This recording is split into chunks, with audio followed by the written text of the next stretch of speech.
Well, hi, good morning, and thanks so much for joining me here in my shop on this stunningly cold day here. It's June 12th. Typically, temperatures around here would be in the low to mid 20s at least, and potentially even higher, just on the daily weather. Today, it's 8 degrees outside. Oh my gosh. Even my cats have come back in already. Poor guys. I show them the weather report, but they just don't seem to get it. So I opened the door today to let them out, and yikes. Cats can wrinkle their nose. I don't know if you know that or not, but they went out there and they're back in now. And so, what about this radio? I'm in the final throes now. I think there's only a couple of capacitors left, I think. So we've still got this one, which is basically protecting the phono plug. It's not very important at the moment. And we have this one down here. We have another one back here, and we have a tone one here. I know what this one is. This is for the loudness control. I shouldn't say tone. Loudness control here. There is no tone control on this radio as such. So, and then there's this electrolytic one still sitting here, which I am assuming is in good shape. But that is an assumption. So why not find out what these remaining capacitors do, especially these two down here. Why don't we start with this one? What does this, what are you in there for anyway, Mr. Capacitor? So one lead, tricky to see, comes over here. So this is the positive end of this capacitor, and it's going to the same terminal. Isn't that odd? Same terminal as this one? What's this big piece of wire here? I think that's from me. Okay, this one's kind of in the way. Let me move it a bit. See what we can see here.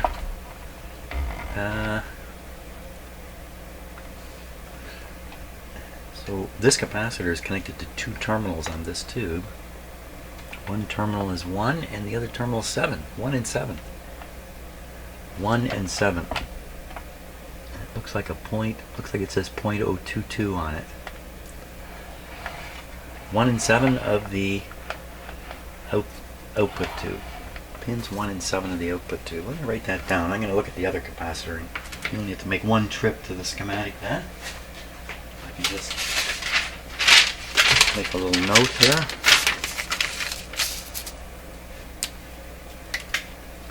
So we have output tube 1 and 7, and then there's a capacitor between them. Now the other one, it's a little bit hidden from view, that's going to another tube.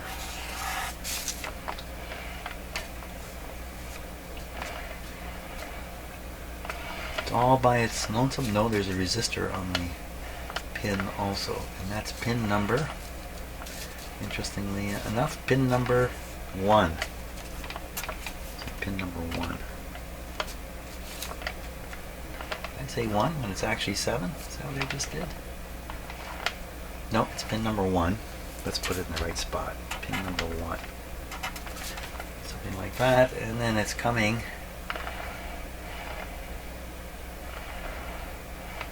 from pin number 1. It's disappearing in behind here. Oh boy.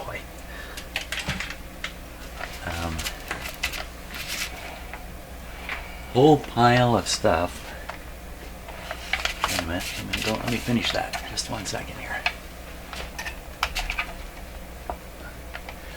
So this is, you know what? This is going to the middle terminal, so I'm pretty sure this is conveying the audio from the volume control off the middle slider terminal. So we can draw that just so I can remember. Pin number 1. And this is the detector tube. Detector, output. Okay, great notes I've made. I'm going to put that in a frame. Now, let's go look at the schematic and see what we can sort out from that.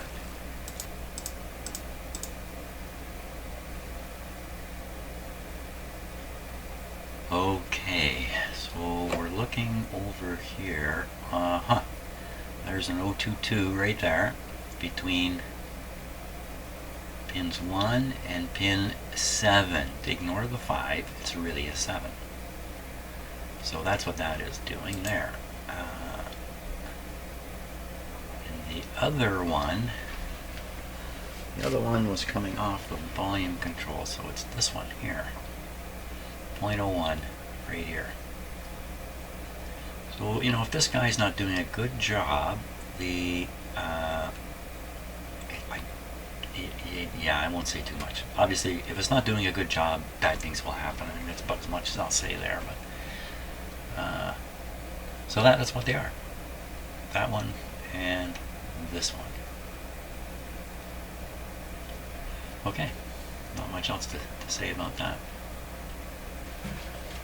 At least I don't have much to say about that. Let's cut them out and test them.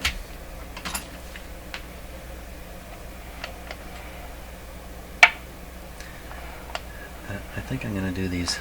I'm going to do them one at a time for fear of making a mistake here.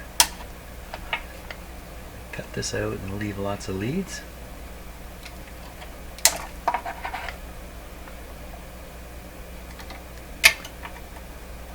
And I'll put the replacement in before I cut the other one out. 0.002.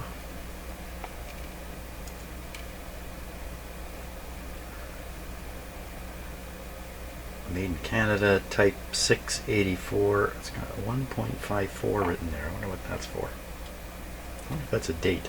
54 is a year. Okay. Nothing spectacular about it.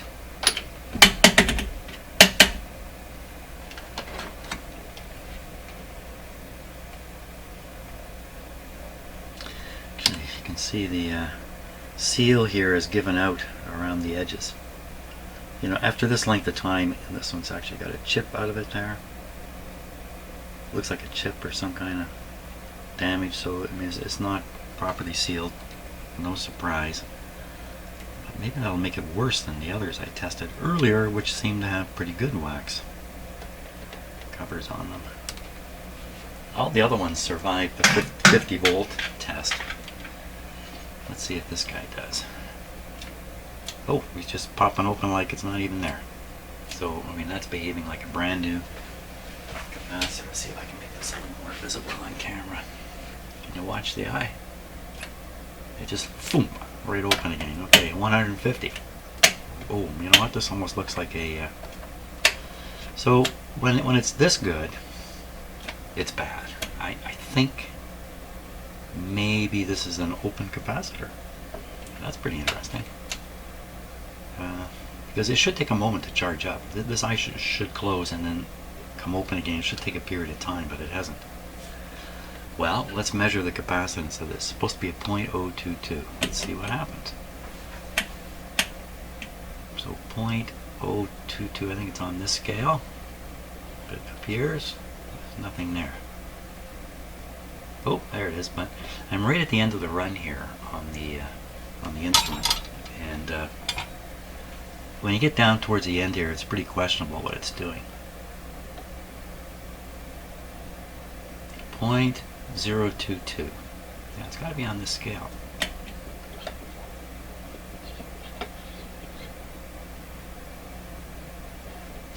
I think it's open. If I try a different capacitor tester here. Let's see if I can find it quickly.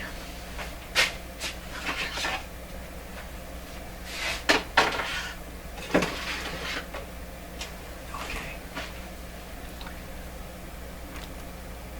So I bought this meter specifically because it does capacitors and inductors. Take the leads right off. Capacitor. And we'll set this onto capacitor. It's supposed to be. It's already reading it. So this is supposed to be a 0.022. So it would be 0.022. Yeah, you know what? I think the leads have become disconnected from the foil inside the capacitor. It's failed. This is a completely failed capacitor. That's the impression I'm left with here. So that's kind of interesting. You don't find many like this. They do happen. I found ceramic ones, which had opened. The lead had opened on them. So, might be interesting even to take this one apart and try to spot the problem in it, but it's pretty difficult. When you take these apart, it's quite a destructive process. So, but we might try, just for interest's sake, try and spot what's happened to it. Okay, we'll ponder that. So I'm going to put the replacement in, and we're going to run the radio right afterwards. How different could it be? I don't know. Okay, I'm going to get the capacitor installed though.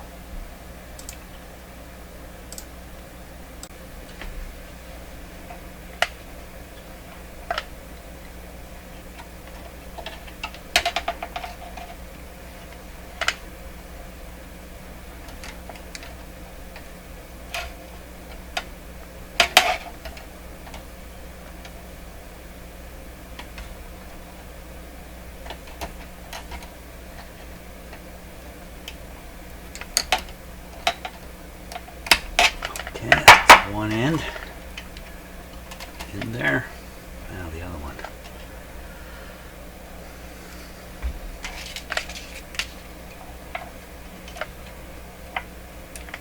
You know, I gotta solder this first end first because it's gonna come off.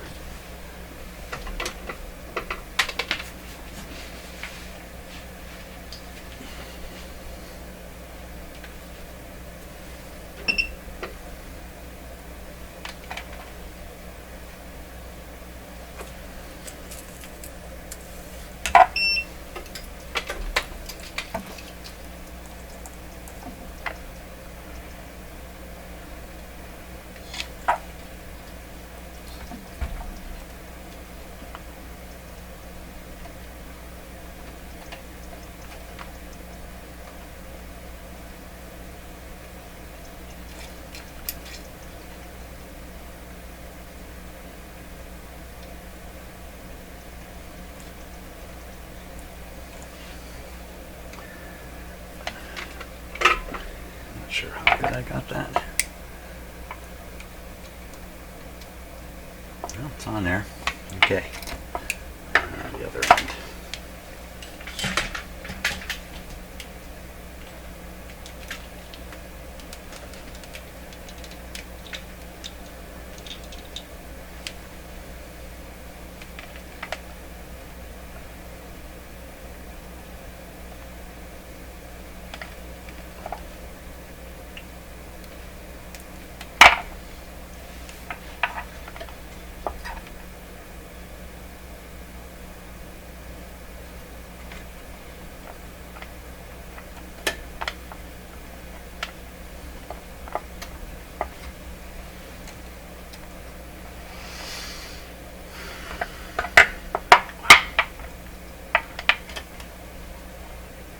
Lots of wires in here.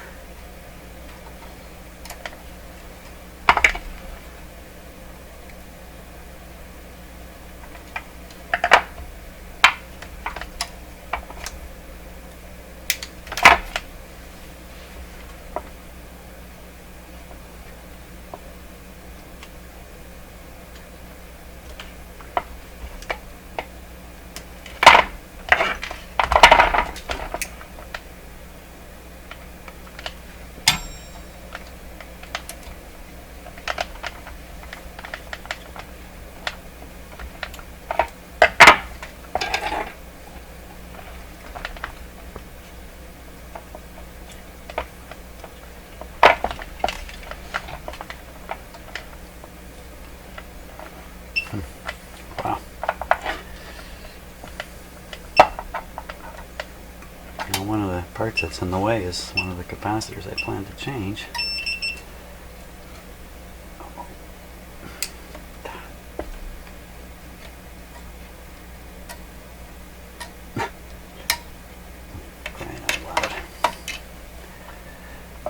Crying out loud, man. phrase my mother used all the time, and now I find myself using it, of course.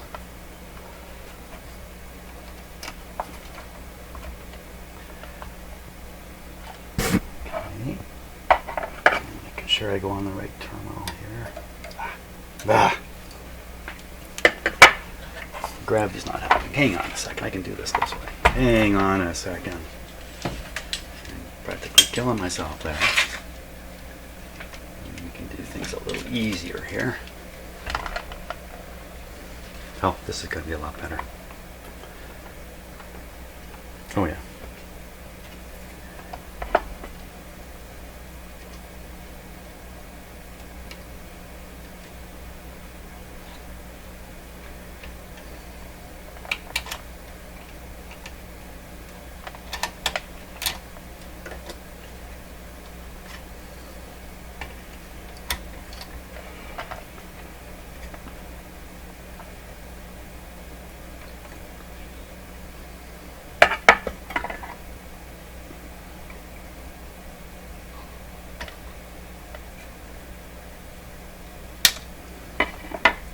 That's the original wire there. I'm just nipping it shorter. Okay, let's bring that around.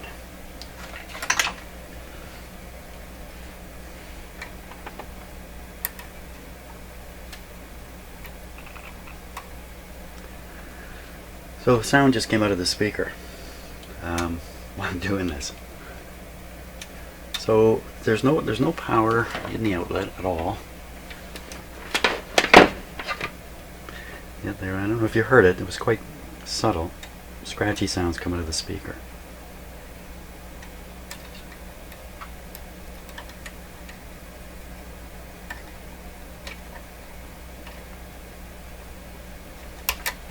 I guess that would have to be due to residual charge, almost certainly in the filter capacitors.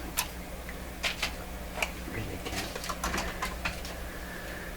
imagine where else.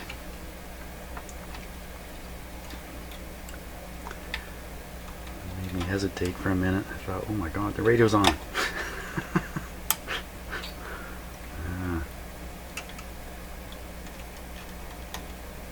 Wouldn't be the first time I stuck my fingers in a radio that's working without realizing it.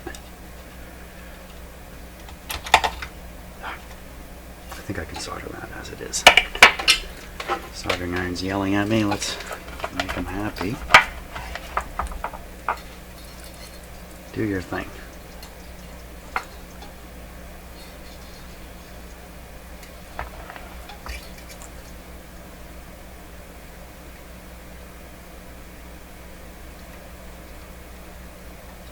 Come on, soldering iron.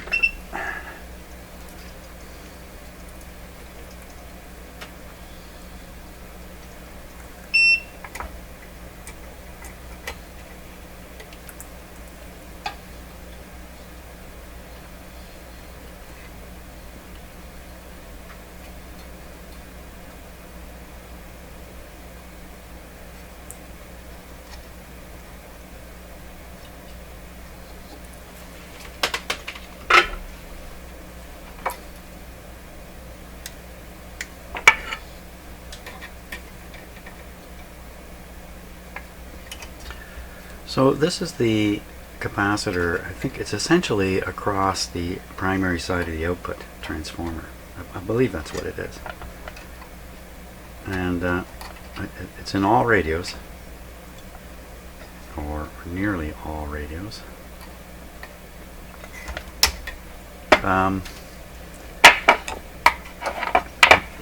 guessing it's there to prevent RF from going through the output transformer.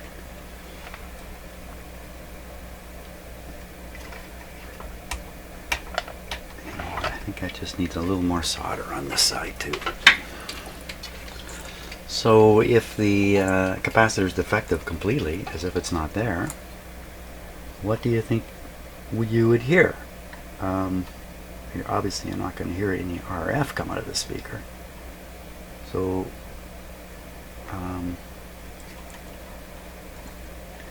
I think it goes into the category of wasted energy. You're doing something with the radio that is just a waste of energy, and that would result in a bit of a lower volume output. Since not many people run their radios at full volume, I don't know if anybody would be disappointed by the small loss, or I don't know for sure. There we are, it's in there, ready for a test. Let's test them out.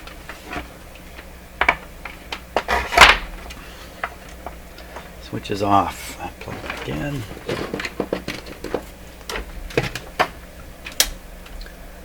Okay, we'll do the dim bulb thing here.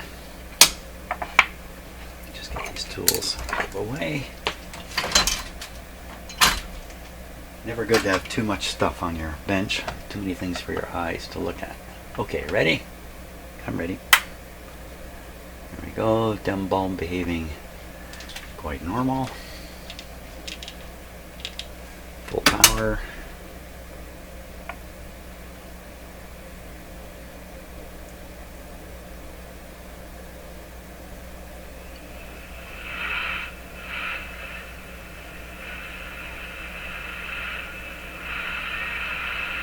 So we're right on the French station, right from the start.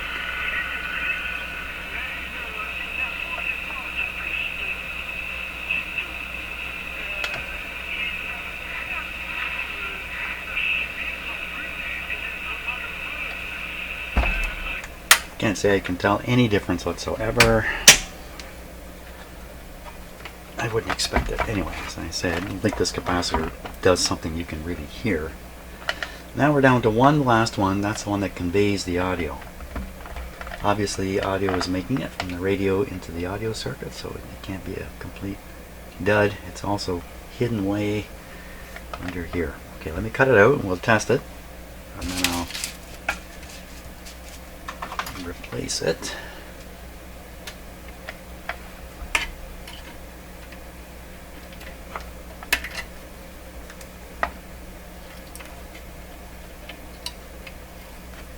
Now some of you might say, Jim, isn't there still voltages charged up in this radio?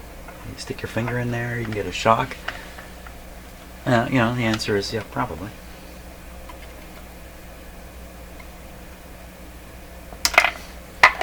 Let's get the real answer. Okay, so I just worked on the radio after having it on.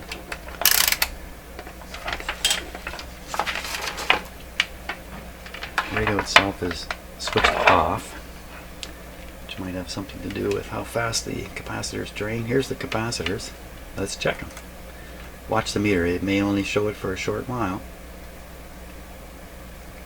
And at 2 volts. Yeah, 2 volts. So not much here to be particularly worried about. 2 volts. I can probably survive 2 volts. Okay, let's go check this guy. He's looking, there's a drip of wax here. Looks all dried up in here. He's not very good looking. The seal is shot there. Of course, when I remove it, I rough these ends up a bit, you know. So who's to say for sure? Mr. Capacitor Checker will tell us the truth. The truth will set you free. If I can find the leads here.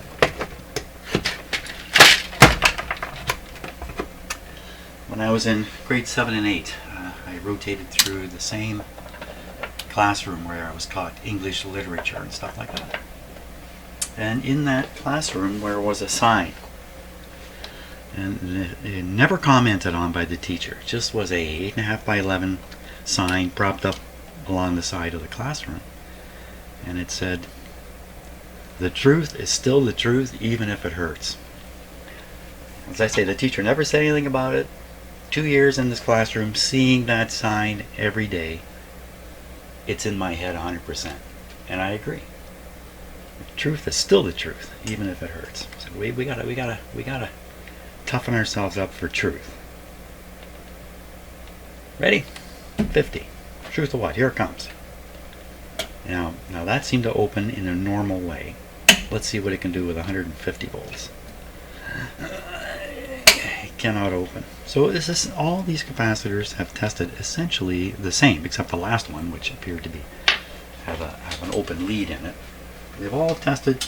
They look sort of okay at 50 volts, but at 150, they look far from okay. And okay, I will stick a replacement in. And you know what? I'm going to replace this one at the same time. This audio one. In fact, you know what? I'm going to cut it out and we're going to test it. Yeah, let's do that. This is probably one of the least important capacitors in here. I shouldn't say that. This is probably one of the least. This will save your life. Maybe I shouldn't say there either. Okay, right here. And we're going to go with the, leave the resistor on. Wow, is this ever done short? I'm going to leave enough we can test the capacitor here. Well, I may have to do the resistor with it. There's just not enough wire left on the resistor. Here's a teeny tiny capacitor.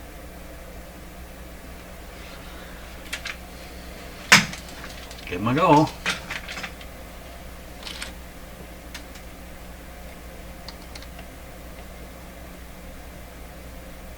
Now, I have encountered the odd radio, and it's not many, where capacitors like this test like new still. It's an unusual event. 50 volts. Right open, look normal. 150 open, normal. Oh, I shouldn't have cut this one out. You got all the way up to 250 volts before it starts showing its leakiness. A brand new capacitor, you can go all the way to 450 volts here, and this eye will pop open, indicating zero leak. So that's what a good one would do. So this guy's not bad. He could have stayed, but he's out now. Okay, 2 capacitors to install. I will do that. Okay, got those 2 capacitors in, and now what about this one? What about this nice looking 10 microfarad capacitor? So it's connected to pin 1 of the output tube. One, and the other side, there's so much wire in here. The other side's going to the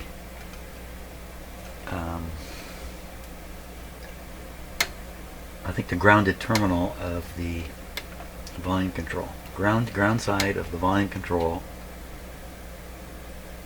to pin 1. Okay, let's look at the schematic.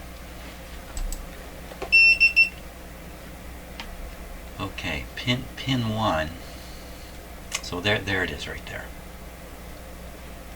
So it's bypassing the 220. So we're in the same boat here. We should check the 220, make sure it's 220.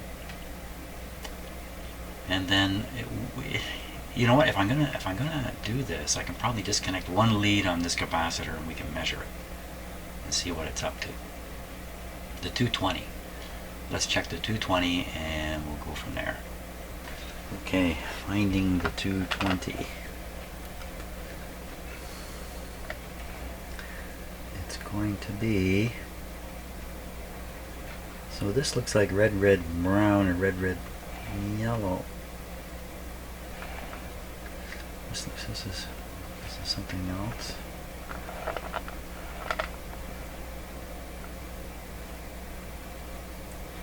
It's got to come off this terminal. These 2 resistors coming off it.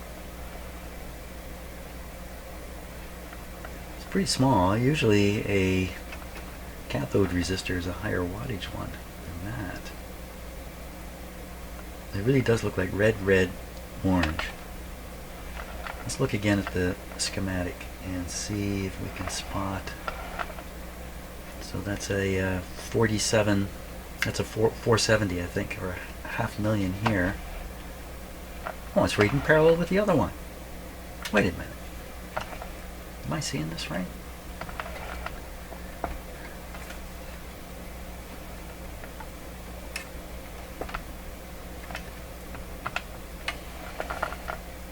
Well, these two resistors are in parallel. What's the story with that? I don't know. Let's start finding out. Somebody did something here, did they? Let's see if I can use the clip leads to do this. So I'm going to go from one side of these two resistors to the other side. These two resistors.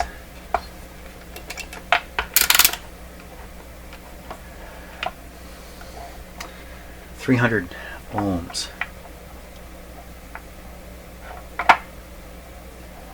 That is weird. I'm going to get the close-up camera and look at this a little closer, because why would somebody, like, one of those resistors is 500,000 ohms, or so it looks. Let's get the close-up camera on the job here.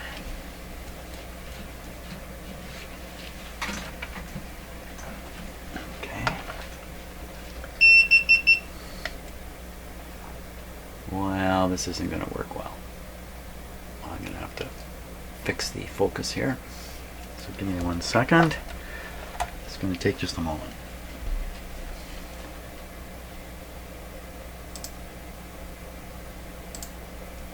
I have to call up the properties dialog box for that particular camera, and then turn off the autofocus, and then force it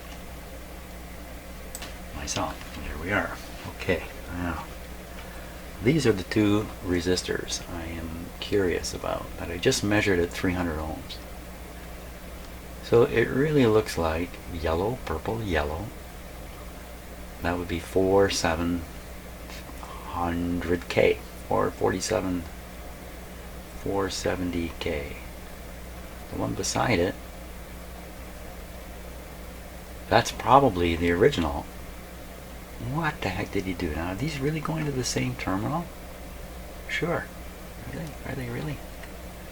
Or am I being fooled? No, they're going to the same terminal there, and on this side they're clearly going to the same terminal way down there. And if we follow this black up, we find here's that capacitor.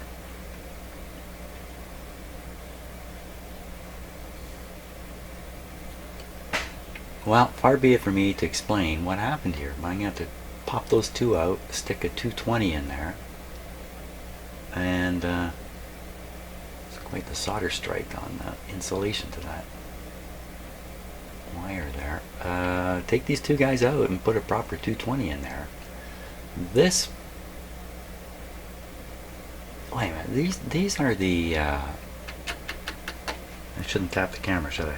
These are responsible for the bias of the output tube. You know what, before I change them, let's find out what the operating condition is for this radio with the situation as it stands. So I did measure this at close to the correct resistance. In fact, this is measured a little higher. Kind of quiets down the output tube a little bit. Should I really get in there and change those? Are they really what I measured them at? They can be tested in circuit properly. This should be a valid reading. Let's just repeat it.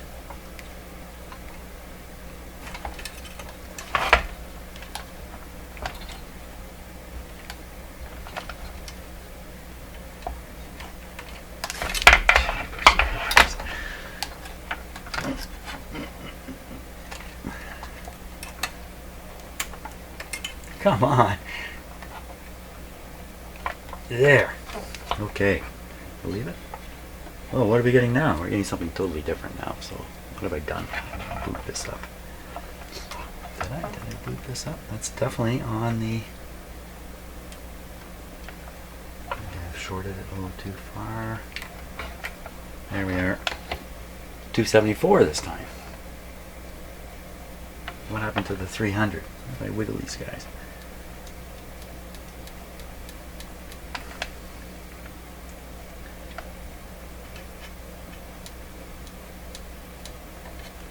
Well, I'm not exactly sure what is jumping up and down. Oop, what happened there?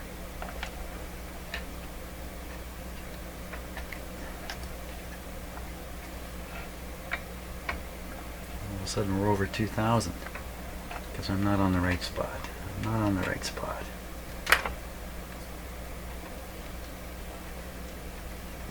There we are. Hey, we're still over 2,000.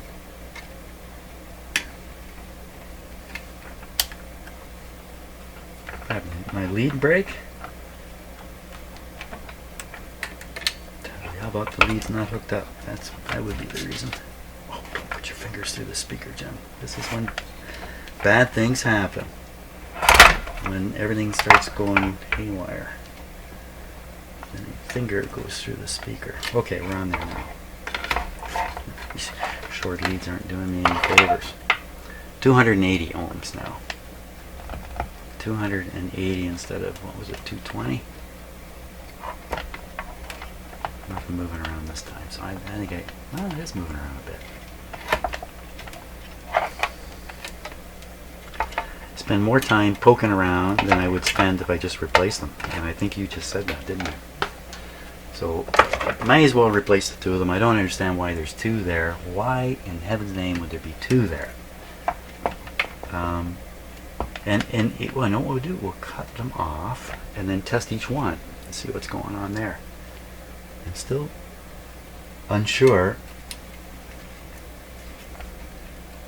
that they go to the same terminal. You know what? They don't.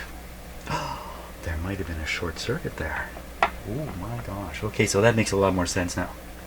They are not in parallel. They just look that way.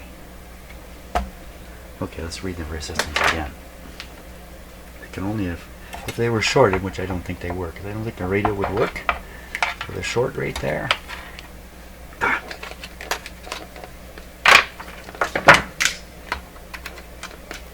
Oh, I didn't mean to do that.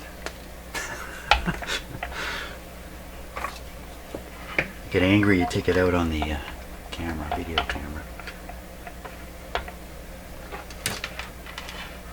Okay, let's try with these leads.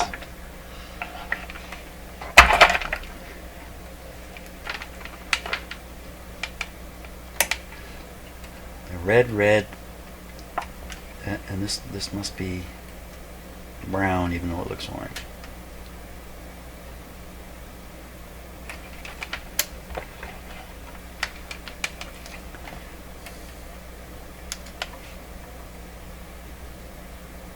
$260 now. This is why I wanted to use clips. Reading lower resistances, getting the leads on there correctly and all that. 260, it looks like that's probably what it is. 260 instead of 220. That's 40, 10-15% on a cathode resistor. Now what? Let's just take a look in the manual. Sometimes the manual will recommend. So it's a 35 C5, I believe. 35 C5. 35 C5 maximum ratings. Typical operation. I looked at this before and I don't think it gives the cathode resistor. So grid number 1, it control voltage -7 volts. Yeah, and there's no cathode resistor given. Installation, a lot written about it.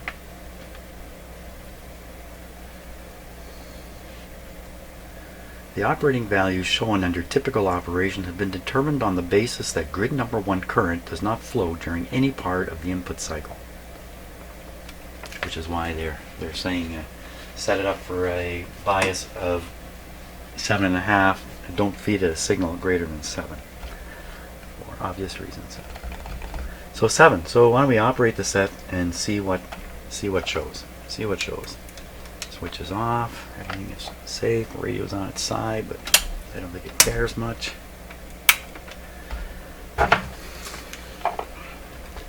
Some older radios have tubes in them that you should not operate on their sides like this. Newer radios like this, if you can call this a newer newer radio, not the same concern. Oh, I never put this capacitor in here. That doesn't matter. Now, voltage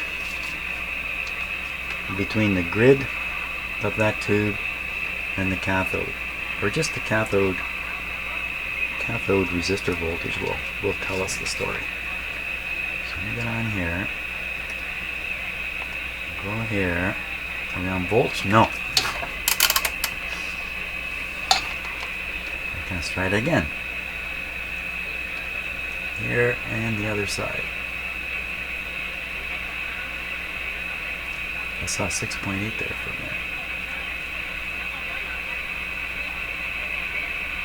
It's got perfect bias. So how's it going to help if I change that little resistor?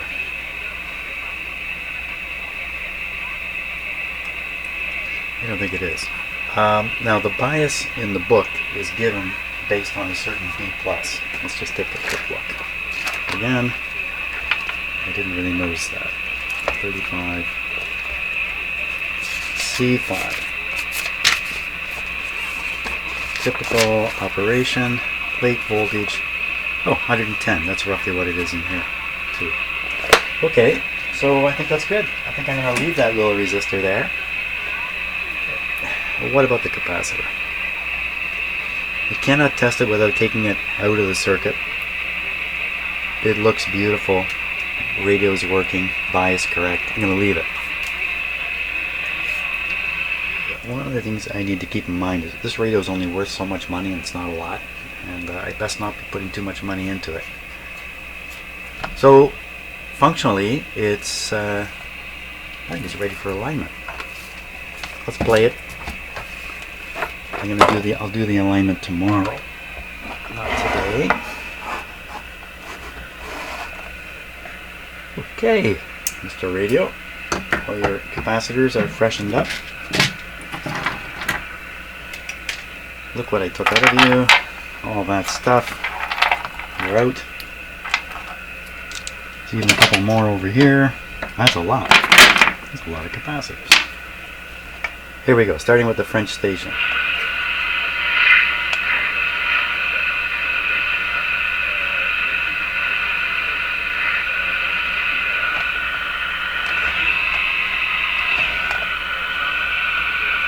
Okay, now we're going to go right to the end here and come back. First station should be 590.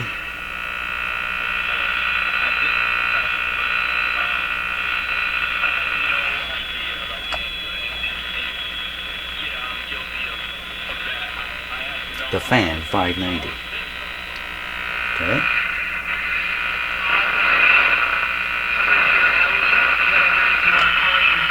.640 News Talk Radio, I think this one's called.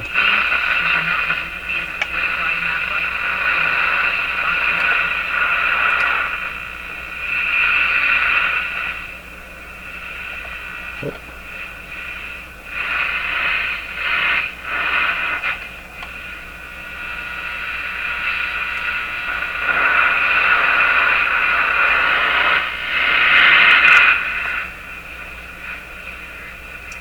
French station again.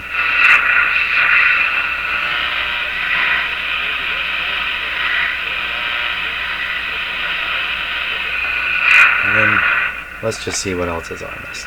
Shouldn't pick up anything.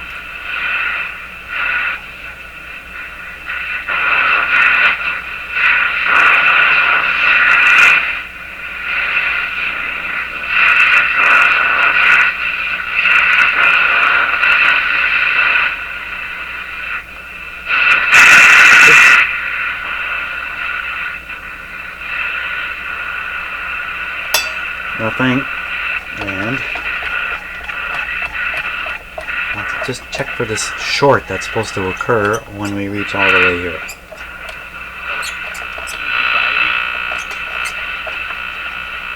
There's no way. There's nothing happening. So I don't know about that turn it all the way, get a short, and then play your record player through this. Okay, so situation is radio is working.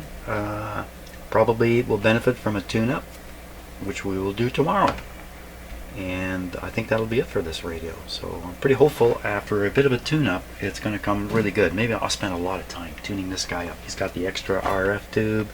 He's got the extra stage of tuning.